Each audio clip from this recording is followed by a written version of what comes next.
Frédéric Sinclair, bonjour. Bonjour.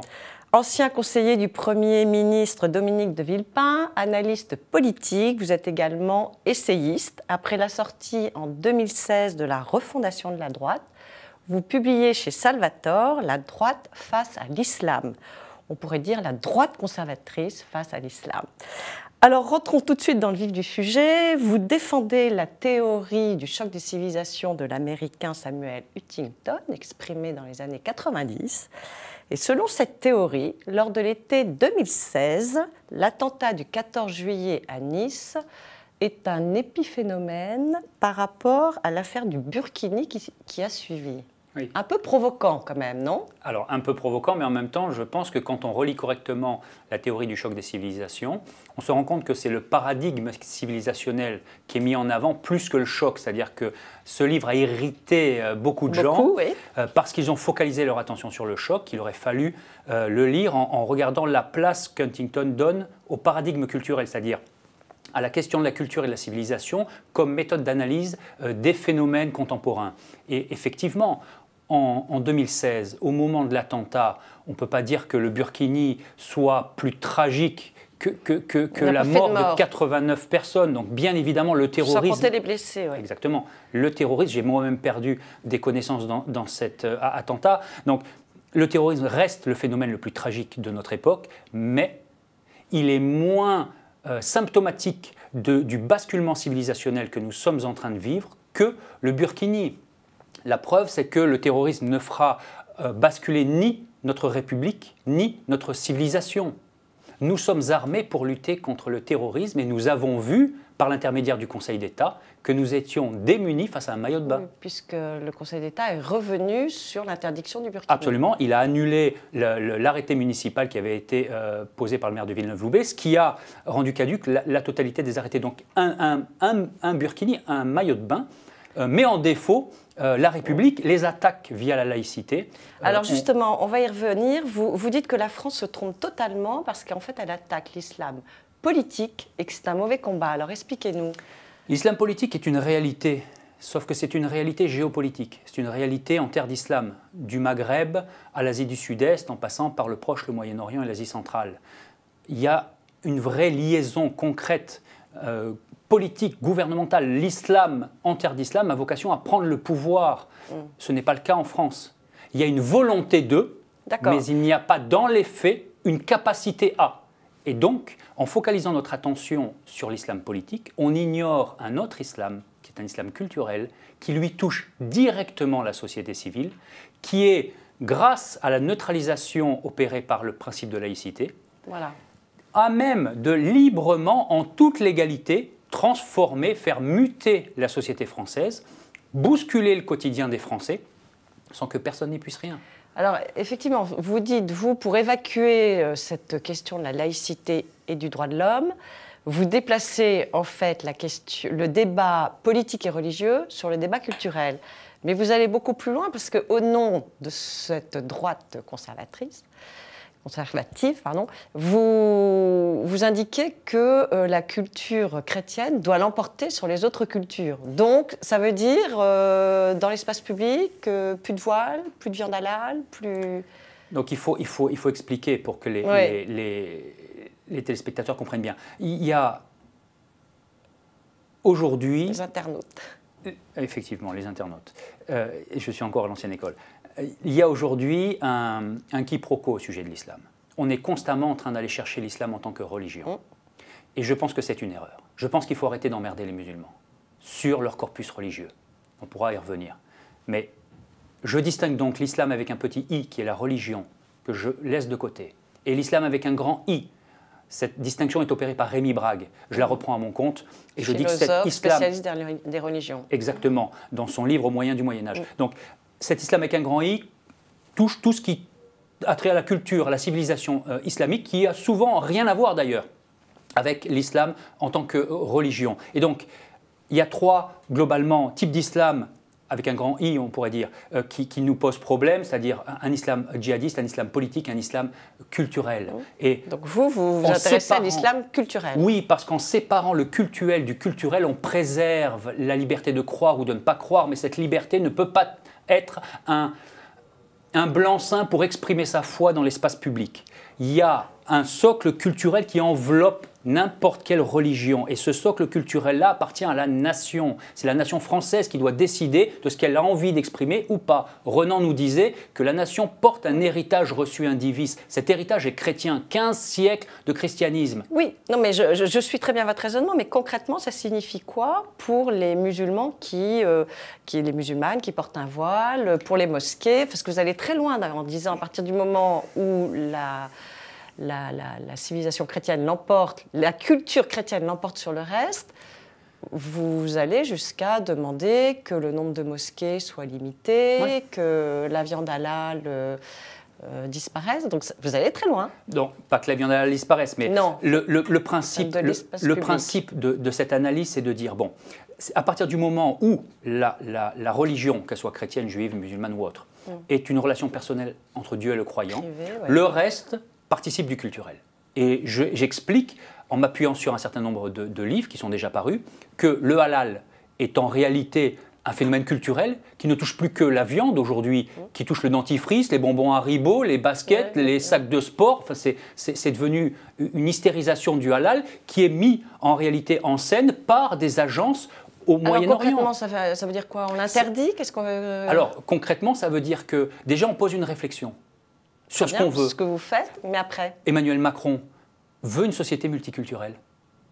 La question qu'il faut poser aux Français aujourd'hui, c'est est-ce que vous voulez une société multiculturelle où chaque culture aura sa place en France? Je ne suis pas certain. Donc la première chose à faire, c'est déjà poser la question aux Français et leur demander qu'est-ce qu'ils veulent. S'ils ne veulent pas une société multiculturelle, ça veut dire que c'est un conservatisme qui va être mis en place. Pourquoi je parle d'un conservatisme? Parce que si on ne garde pas la ligne de crête que je trace, on va basculer dans ce qui est en train de se passer en Europe de l'Est, avec Viktor Orban. Oui, oui. La montée des populismes et la montée des nationalismes. Oui, je crois que le conservatisme culturel est une frontière qui permet de préserver à la fois la culture d'origine du pays, qui est naturelle finalement. Quand on vient s'installer dans un pays, c'est normal de partager cette culture. Vous dites même que les musulmans qui donnent à leurs enfants un prénom musulman est un signe d'attachement à une culture islamique. Voilà, enfin en tout cas c'est pas naturel de non-adhésion à la culture naturellement française et donc chrétienne pour vous. À nouveau, oui, je pense que c'est vrai. Il faut dépassionner. C'est-à-dire que ce n'est pas une critique que je porte, c'est un constat que je pose. Ce que ça signifie. Sur le prénom, vous ne changerez rien. Voilà, mais sur un voile, ça dépend du voile. Prenez l'exemple d'Ibtissem Menel. Oui, la chanteuse qui avait chanté Alléluia et qui finalement, sous la pression médiatique, a renoncé à poursuivre dans The Voice. On lui a mis la pression parce qu'il y avait des propos qui étaient inacceptables. Et cette pression était justifiée.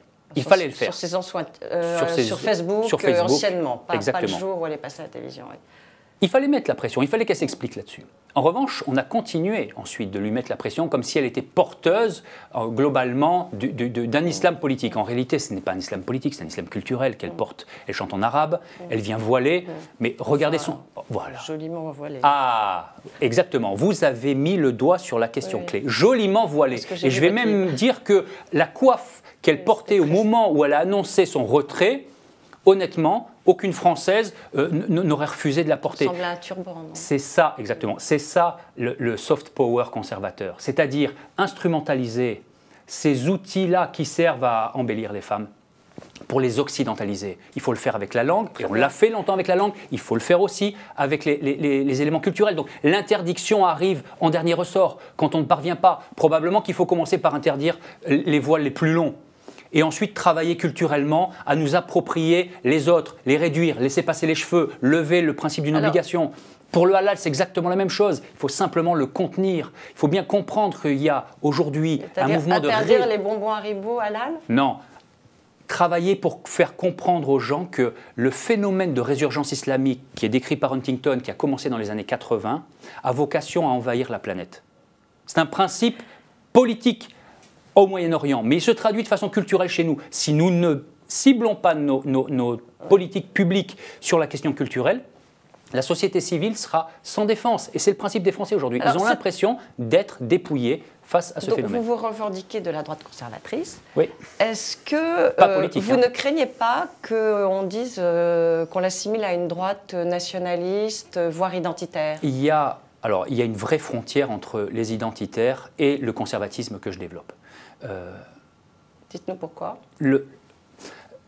En 2 mots, c'est quand même un tout petit peu compliqué, mais il y a dans la dimension identitaire et nationaliste quelque chose de très positif. Il y a le français de souche qui est fier de ses racines.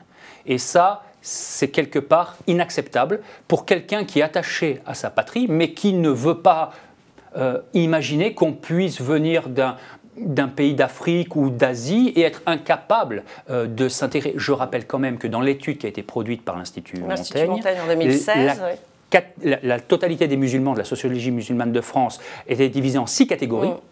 La première catégorie, 18%, 1 million de musulmans, n'avaient aucune volonté d'exprimer leur foi dans l'espace public, aucune revendication vis-à-vis du halal, du voile, de rien du tout, parfaitement intégrés. On n'en parle jamais d'eux.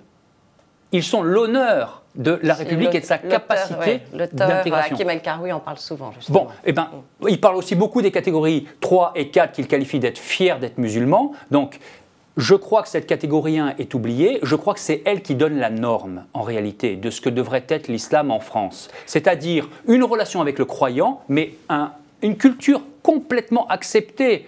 Et une véritable intégration. Alors justement, ça me permet de faire une transition. Il y a actuellement tout un débat sur le nouvel antisémitisme qui a donné lieu à 2 tribunes.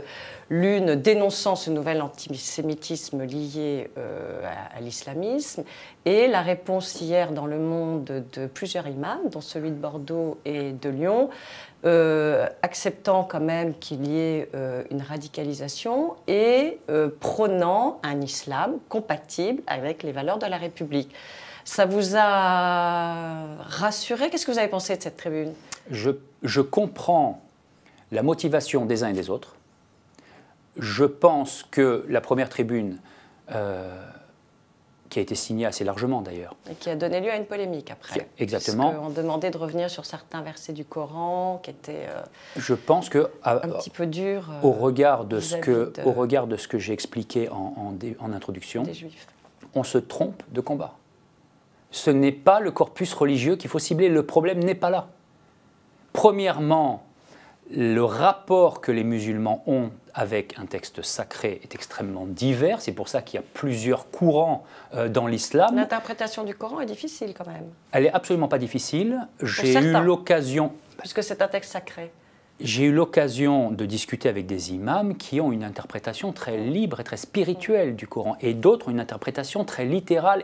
Donc on voit bien que ce n'est pas le texte en lui-même qui fait problème. Oui, disent ça. Donc fondamentalement, vous ne réglerez rien en ciblant l'islam religieux. Il faut comprendre le cadre politique et culturel dans lequel il s'inscrit. Ce qu'il préconise dans cette tribune-là ne réglera pas le problème de l'antisémitisme en France. Il y a un problème d'antisémitisme, de nouvel antisémitisme. On ne tue jamais au nom d'une religion et que le Coran ne dit pas... et vous croyez qu'un assassin en puissance sache, si jamais ce genre de préconisation était mise en place...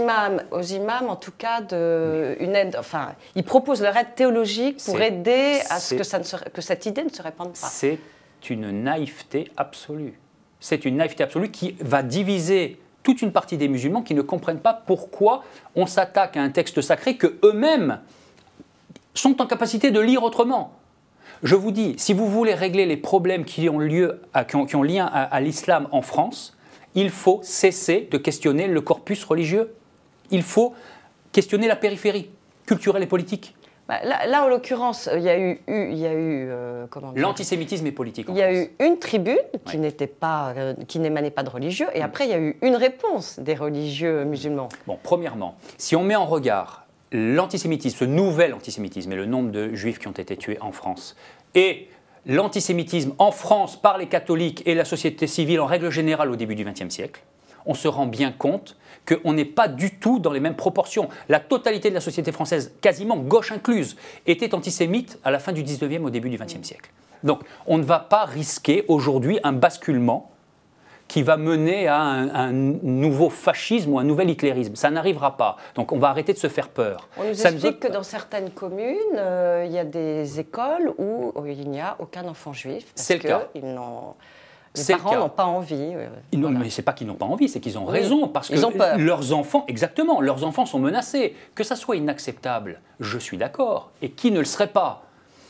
Je dis simplement que la communauté juive doit bien évidemment être protégée, mais il faut bien comprendre que pour la protéger, il faut employer les bons outils. Et c'est un mauvais outil qui est proposé. Alors, pour terminer, qu'est-ce qu'il aurait fallu faire? C'était quoi l'outil? Continuer de faire ce qu'on fait jusqu'à maintenant. Cibler, creuser la question politique. Je veux dire, ce ne sont que des accès, des bas de plafond qui agissent comme ça, qui ont globalement un problème avec Israël.